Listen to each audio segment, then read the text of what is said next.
جی اہم خبر شامل کرتے ہیں نصیر آباد سے، جہاں پر النافع ویلفیئر ٹرسٹ کے زیر اہتمام تقریب کا انعقاد کیا گیا، جس میں اسکول و مدارس کے بچوں میں قرآن مجید کاپیاں اور بیگ تقسیم کیے گئے۔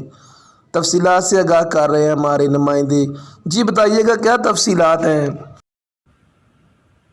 نصیر آباد میں النفع ویلفیئر ٹرسٹ کی جانب سے مختلف اسکولز و مدارس کے طلباء میں اسکول بیگ، قرآن پاک، کتابیں، کاپیاں تقسیم کی تقریب کا انعقاد کیا۔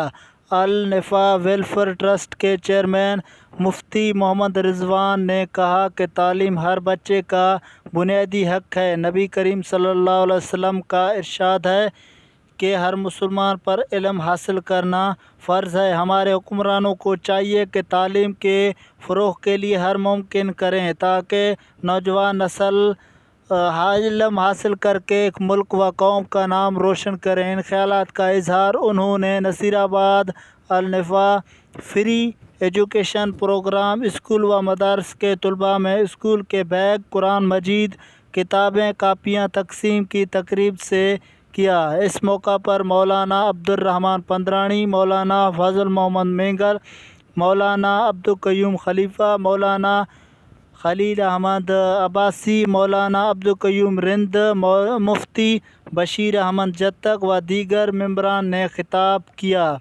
پول نیوز خصوصی نمائندہ راضی خان بلوچ، نصیر آباد۔